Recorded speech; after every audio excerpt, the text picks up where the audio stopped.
The Crescent Hotel was established in Eureka Springs, Arkansas in 1886 and has been a paranormal hotspot ever since.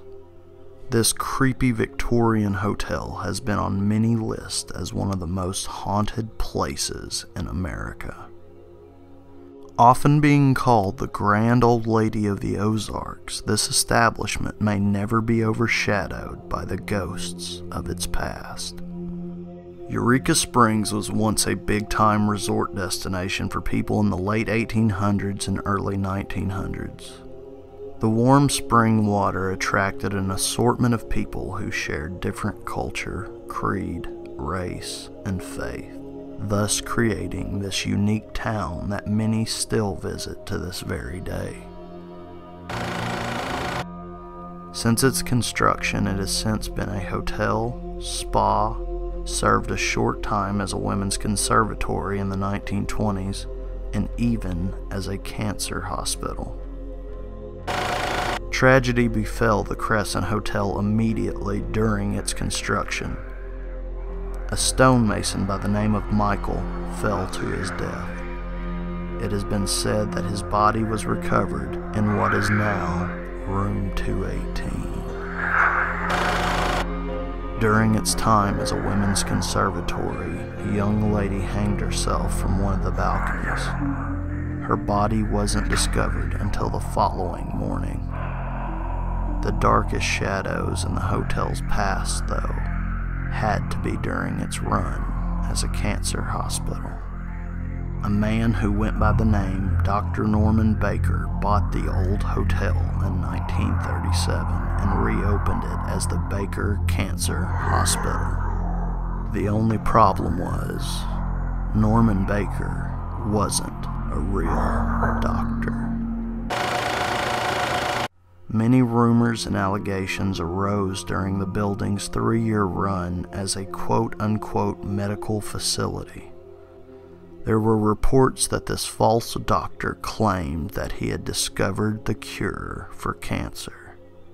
According to local folklore, his pricey cure was injected into patients and consisted of a mix of local spring water as well as common everyday ingredients. While unknown, it is believed that literally hundreds died under his care. Some locals say that the remains were burned in the hotel's incinerator, while others believe some patients' bodies were hidden away inside the walls of the building itself, thus creating a literal house of 1,000 corpses.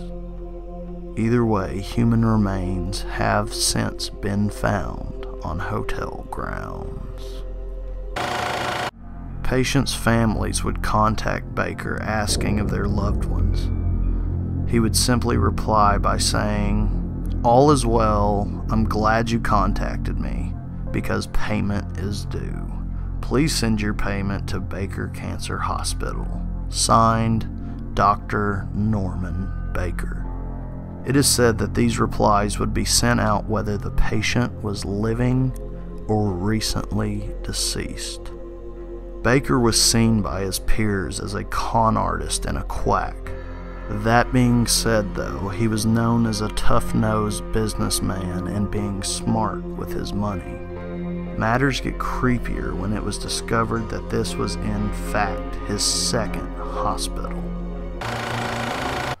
Despite all of the outrageous claims, the state could not gather enough evidence to prosecute Baker. It wasn't until the federal government stepped in and arrested him for fraud.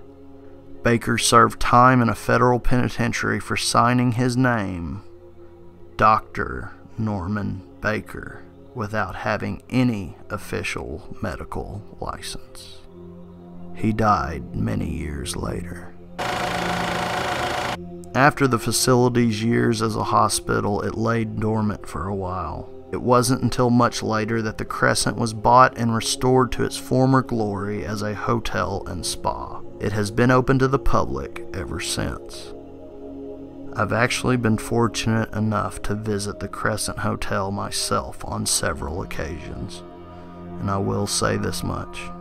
Whether or not the place is actually haunted or mere folklore, the reverberations of the building's dark past can still be felt to this very day. I can honestly say it is the strangest place I have ever visited. Guests have reported hearing strange sounds and seeing many full-bodied apparitions. It is said a nurse can sometimes be seen or heard pushing a gurney down the hallway of the second floor late at night. Other guests have reported seeing a woman in white hanging from the balcony. And even stranger, the reports of a man being seen in the lobby, wearing a suit, wandering around looking panicked, disheveled, and overall lost. It's been said that this apparition answers to the name of Norman.